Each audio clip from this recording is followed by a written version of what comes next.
to the priests, the religious and the faithful, Archdiocese of Shillong, Meghalaya.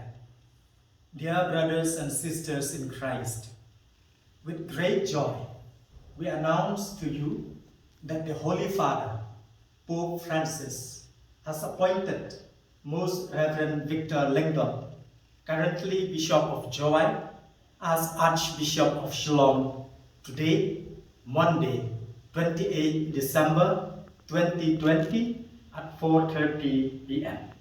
IST.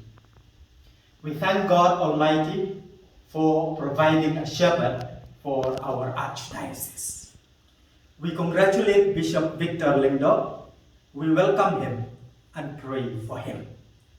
I also take this opportunity to thank each and everyone for the prayers and support given to me during the past 1 year.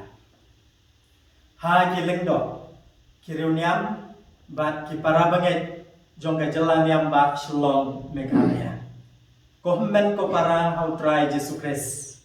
Dagajin kemen, ngipen benah pi, bau pa bukut, Pope Francis, ulatung yang Most Reverend Victor Langdon, balong mentau Bishop Jongga Jawai, kumu Archbishop Jong Shillong, mentau kesni, kesingin engkong, arpu pratarik nopra, arpo haga por sau shiteng janmiet, kat kum kapor Jongga di India.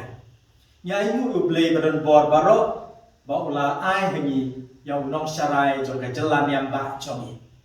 Nyai ublei yai Bishop Victor Langdon, ni priang subhai i, bat ni duai na kapentai jongi. Ngai simru ya ganigala, ban ai ublei ya iwei pe iwei napi, na kapentai jing duai ba ke jikersan, ha kini kisis nam kebalada, ublei sibun.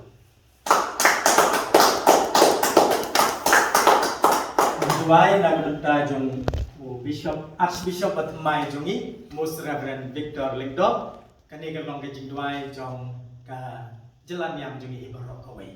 Kuk pa jongi, Wa meneng kalong kukui kekeleng jongi, kaluan kalima jongi, kalong kemon jongi, haga kendo kumba meneng.